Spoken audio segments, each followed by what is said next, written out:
सभी साईं भक्तों को मेरा नमस्कार। आज की कथा प्रारंभ करते हैं। कुलकर्णी महाराज मायूस होकर अपने घर लौट गए। अब वो प्रोग्राम बनाने लगे किस तरह साईं को शिरडी से निकाला जाए। बहुत समय सोच विचार करने के बाद उन्होंने साईं का पूरे गांव में मनादी करा दी, साईं को कोई भिक्षा नहीं देगा। अब अगले दिन बाबा भिक्षा मांगने के लिए जाते हैं तो सब घर के दरवाजे बंद हो जाते हैं। कोई भी साईं को भिक्षा नहीं देता। पूरा गांव कुलकर्णी से डरता था, इसलिए उसका आदेश मानना जरूरी था। इतने में बाबा लौटकर अपने द्वारका माई आते हैं। बाईजामा उनके लिए खाना लेकर आती है। रास्ते में कुलकर्णी के आदमी मिल जाते हैं। वो बाबा पे टोंटिंग करते हैं। बाबा को बोलते हैं कि तुम्हें कुछ नहीं मिलेगा। बाबा ने जवाब में बोलते हैं कि मुझे जो कोई प्यार से देगा उसको मैं स्वीकार करूंगा। कुलकर्णी के आदमी ने बाबा को एक मुट्ठी मिट्टी बाबा के पात्र में डाल दी। बाबा ने सहर्ष उसको स्वीकार की।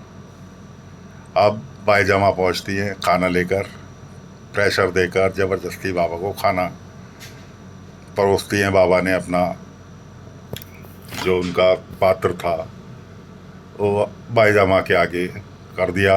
बाईजामा उसके अंदर रोटी जैसे ही रखती हैं, देखती हैं उसमें मिट्टी पड़ी हुई है। बाईजामा हाथ खींचने लगती हैं। उसमें मिट्टी देखकर बाबा कहते हैं, बाईजामा आज के बाद अगर हाथ वापस खींच लिया तो मैं तुमसे कुछ नहीं ले पाऊंगा। मजबूरीवश बाईजामा को रोटी सब्जी सब कुछ उसी पात्र में, बाबा की जो मेन उनका भिक्षा मांगने का पात्र था, उसके अंदर डालनी पड़ती है। अब बाबा उसको रोटी सब्जी मिट्टी तीनों चीज़ों का मिक्सचर करके खाने बैठ जाते हैं। कुलकर्णी के आदमी देख रहे होते हैं इस चीज़ को। उनसे तब भी सहन नहीं हुआ। तब किसी गांव वाले की तरफ को, जिसका नाम भीमा था, उसको प्रेरित करते हैं। वो बाबा के पत्थर मारता है। बाबा को पत्थर मारता है। बाबा की खून बहने लगता है। बाईजामा अपनी साड़ी फाड़कर उसमें की पट्टी बांधती है बाबा को, और कुलकर्णी के आदमी अपने कुलकर्णी महाराज को संदेश देते हैं कि ऐसे ऐसे उसने तो मिट्टी भी खा ली। अब कुलकर्णी महाराज से सहन नहीं होता तो फिर वो कोई नई चाल खेलते हैं बाबा को शिरडी से भगाने के लिए। सोच विचार कर कदम उठाते हैं कि बाईजा के घर से खाना खिलाया गया, इसलिए दंड बाईजा के परिवार को मिलेगा। बाईजा के पति अप्पा जी पाटिल, उनको कुलकर्णी बुलाता है खाने पर। पहले तो वो राजी नहीं होते, फिर उसके बाद वो ज़्यादा प्रेशर देने पर खाना खाने के लिए बैठ जाते हैं। अब कुलकर्णी ने लगभग 50-60 आदमियों का खाना घर में बनवाया और उसको अप्पा जी को खाने के लिए बैठा लिया। अप्पा जी खाना खाने बैठे, एक थाली खा ली। उसके बाद और परोसा मना करने लगे तो कुलकर्णी ने प्रेशर दिया कि अप्पा जी आपसे बोला था या तो खाना या साईं, या तो साईं को भगाओ या खाना खाओ। कुलकर्णी जी ने भी पूरा प्रेशर अप्पा जी पाटिल के ऊपर दिया। अप्पा जी ने भी बाबा को याद किया। आपने उसको, जिसको भी वो देवी देवता को मानते होंगे, और खाने में लग गए। आदमी के खाने की एक लिमिट होती है। जब वो लिमिट क्रॉस करने लगी, पानी भी खत्म हो गया। उसने पानी भी खाने के साथ देना बंद कर दिया। अब अप्पा जी की मजबूरी थी, हिचकी आने लगी। उधर बाबा सब चीज़ देख रहे थे बैठे हुए, क्योंकि वो तो अंतर्यामी थे। वो सब चीज़ महाद्वारका माई में बैठे हुए देख रहे थे। उन्होंने पानी का लोटा उठाया, अपने गले में पानी डाला। अप्पा जी की हिचकी बंद हो गई। उसके बाद खाने एक के बाद एक, एक के बाद एक, एक के बाद एक, खाने पे खाना, खाने पे खाना, और अप्पा जी खाए जा रहे हैं, खाए जा रहे हैं, खाए जा रहे हैं। उधर बाबा के पास जो छोटी बच्ची जिबरी मिली थी, वो आ गई, वो बातें करने लगी बाबा से, बाबा के चमत्कार के आप चमत्कार दिखा सकते हैं, ये कर सकते हैं, बहुत सारी चीज़ दोस्तों कथा के अंदर इतने विस्तार से नहीं बता सकता। अब बाबा जिब्री से बात करते जा रहे हैं। इतने कुलकर्णी की पत्नी जो कि बहुत धार्मिक विचारों की थी, उसने देखा ये तो अप्पा जी पाटिल को मार देंगे आज खाना खिला खिला के। उसने अपनी नौकरानी को बाबा के पास भेजा, ना अप्पा जी की पत्नी के पास, बाईजामा के पास भेजा। बाईजामा से उसकी कही, बाईजामा पहले तो कुलकर्णी के यहाँ पहुँची, उसके बाद कुलकर्णी ने उनकी कुछ नहीं सुनी तो वो सीधी बाबा के पास पहुँची। बाबा को कुछ कहने ही जा रही थी, बाबा ने हाथ से रोका। इतने बाबा चिपरी को, छोटी बच्ची को मिठाई खाने के लिए उत्साहित कर चुके थे, उत्सुक कर चुके थे, वो मिठाई खाने के लिए तैयार थी। अब बाबा ने अपना खाने का पात्र जो उनका था उसको अपनी थैली में वापस रख लिया और उसको थैली में से, अपनी झोली में से हाथ डालकर मिठाई देनी खिलानी चालू कर दी और उसको बोला बेटा बहुत सारी मिठाई खानी है। अब जिपरी कहने लगी बाबा से, साईं मैं अपने दोस्तों को भी बुला रहा हूँ कि हाँ जल्दी बुला के ला, बहुत मिठाई खानी है। अब इधर कुलकर्णी ने मिठाई परोसनी चालू कर दी, कभी जलेबी, कभी लड्डू, कभी कुछ।